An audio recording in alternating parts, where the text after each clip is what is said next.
Assalamualaikum warahmatullahi wabarakatuh. Salam sejahtera untuk kita semua. Perkenalkan, nama saya Susi Novita Haryati.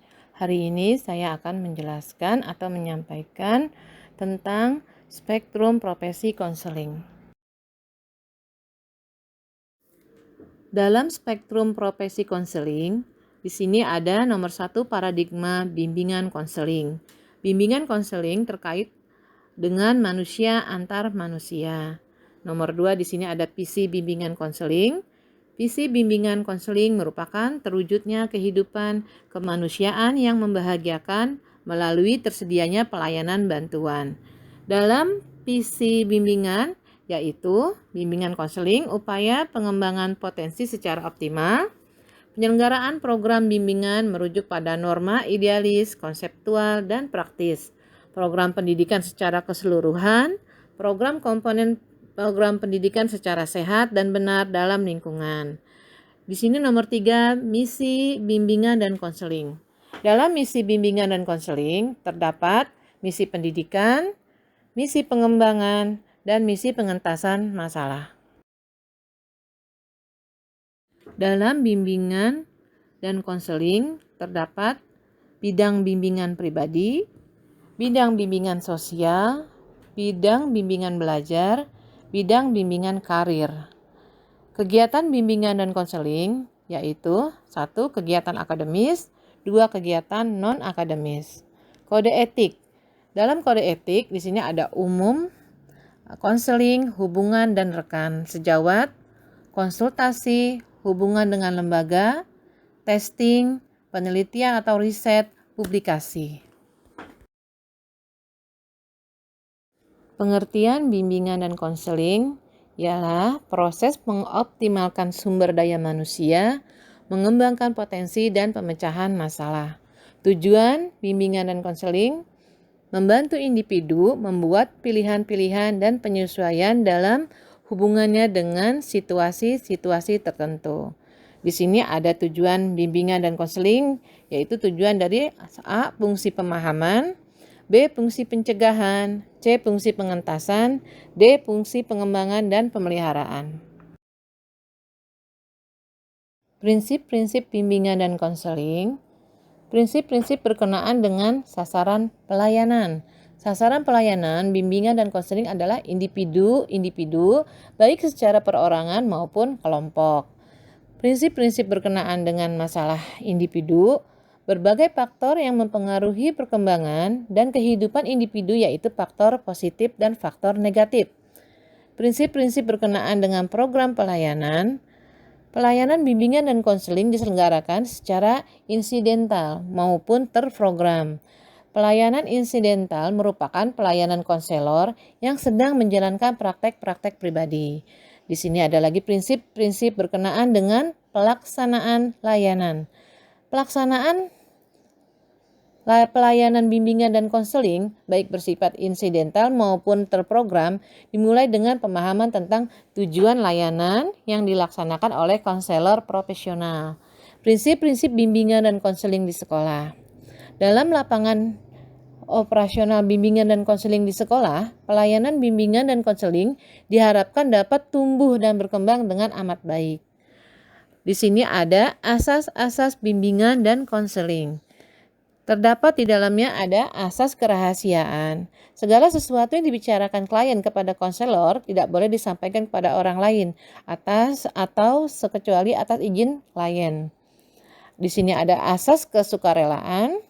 Proses bimbingan dan konseling harus berlangsung atas dasar kesukarelaan, baik dari pihak klien maupun dari pihak konselor.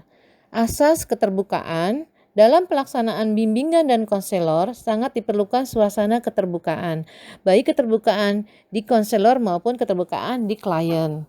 Asas kekinian. Masalah individu yang ditanggulangi ialah masalah yang sedang dirasakan, bukan masalah yang sudah lampau, dan juga bukan masalah yang mungkin akan dialami di masa yang akan datang. Di sini ada asas kemandirian. Pelayanan bimbingan dan konseling bertujuan menjadikan klien dapat berdiri sendiri, tidak bergantung pada orang lain atau tergantung pada konselor. Asas kegiatan, Usaha bimbingan dan konseling tidak akan memberikan buah yang berarti bila klien tidak melakukan sendiri kegiatan dalam mencapai tujuan bimbingan dan konseling. Asas kedinamisan, usaha pelayanan bimbingan dan konseling menghendaki terjadinya perubahan pada diri klien, yaitu perubahan tingkah laku ke arah yang lebih baik. Asas keterpaduan, pelayanan bimbingan dan konseling berusaha memadukan sebagai aspek kepribadian klien yang keadaannya tidak seimbang. Serasi terpadu justru akan menimbulkan masalah. Asas kenormatifan, usaha bimbingan dan konseling tidak boleh bertentangan dengan norma-norma yang berlaku. Asas kenormatifan ini diterapkan terhadap proses penyelenggaraan bimbingan dan konseling. Asas keahlian, usaha bimbingan dan konseling perlu dilakukan asas keahlian secara teratur dan sistematik dengan menggunakan prosedur, teknik dan alat atau instrumentasi bimbingan dan konseling yang memadai. Asas alih tangan. Dalam pemberian layanan bimbingan dan konseling, asas alih tangan jika konselor sudah mengerahkan segenap kemampuannya untuk membantu individu yang bersangkutan untuk diserahkan kepada tenaga yang lebih ahli.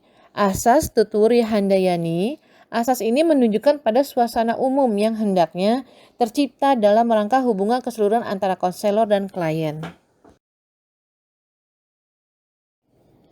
Landasan bimbingan dan konseling. Dalam landasan bimbingan dan konseling terdapat landasan filosofis, landasan religius, landasan psikologis, landasan sosial budaya, landasan ilmiah dan teknologis, landasan pedagogis.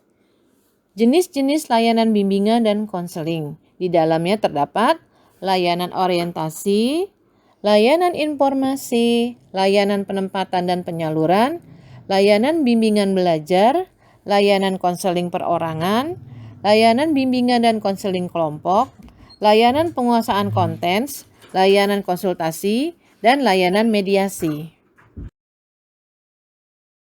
Kegiatan pendukung bimbingan dan konseling. Di dalamnya terdapat 1. Aplikasi instrumentasi. Aspek-aspek tentang teknis pengumpulan data, baik teknik tes dan teknik non-tes. Di sini dalam macam-macam aplikasi instrumentasi untuk bimbingan pribadi, aplikasi instrumentasi untuk bimbingan sosial, aplikasi instrumentasi untuk bimbingan belajar, aplikasi instrumentasi untuk bimbingan karir. Nomor 2 ialah himpunan data. Himpunan data merupakan tugas yang sangat membantu guru pembimbing secara efektif dan efisien dalam layanan bimbingan. Himpunan data itu seperti identitas siswa, latar belakang keluarga, latar belakang pendidikan, keadaan lingkungan tempat tinggal, hubungan sosial. Nomor 3 di sini konferensi kasus. Konferensi kasus secara spesifik dibahas permasalahan yang dialami oleh siswa dalam diskusi yang melibatkan koordinator bimbingan guru pembimbing, yaitu wali kelas, guru mata pelajaran, kepala sekolah, orang tua, dan tenaga ahli lainnya yang memberikan data lebih lanjut bagi permasalahan tersebut. Nomor 4 di sini ada kunjungan rumah. Kunjungan rumah merupakan salah satu alternatif dalam pemecahan permasalahan siswa. Tujuan kunjungan rumah yaitu untuk memperoleh berbagai keterangan atau data yang diperlukan dalam pemahaman lingkungan dan pemahaman siswa untuk pembahasan dan pemecahan masalah siswa. Nomor 5, keterampilan kepustakaan. Tampilan kepustakaan merupakan kondisi yang sangat memungkinkan individu atau klien untuk memperkaya dan memperkuat diri berkenaan dengan permasalahan yang dialaminya dan dibahas bersama konselor. Di sini nomor 6 ada alih tangan kasus. Alih tangan kasus merupakan penanganan yang tepat dan tuntas atas masalah yang dihadapi siswa dengan jalan memindahkan penanganan kasus dari satu pihak ke pihak lain yang lebih ahli atau lebih profesional. Terima kasih untuk penyampaiannya. Assalamualaikum warahmatullahi wabarakatuh.